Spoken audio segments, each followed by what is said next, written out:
This is problem 4 from Chapter 5 of the CFA Institute textbook, Corporate Finance, A Practical Approach, 2nd edition.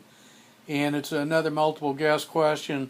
The current weighted average cost of capital for Vanderweld is 10%. The company announces a debt offering that raises the weighted average cost of capital 13%.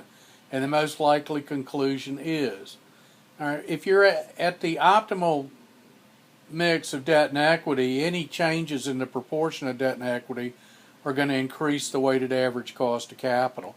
The weighted average cost of capital is minimized at the optimal mix. All right, so if the cost of capital increases, that doesn't mean the company's prospects are improving. Answer B, equity financing is cheaper than debt financing. Well, that's not true. It's equity is always more expensive than debt.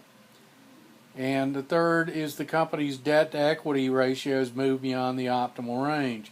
And that's what it means. If you start adding additional debt and the weighted average cost of capital actually goes up, it means that the riskiness of the new offering is such with the new mix of debt and equity that the company is actually more expensive. It's more expensive to raise capital because they've gone beyond the optimal mix. So the answer is C. The company's debt to equity ratio has moved beyond the optimal range.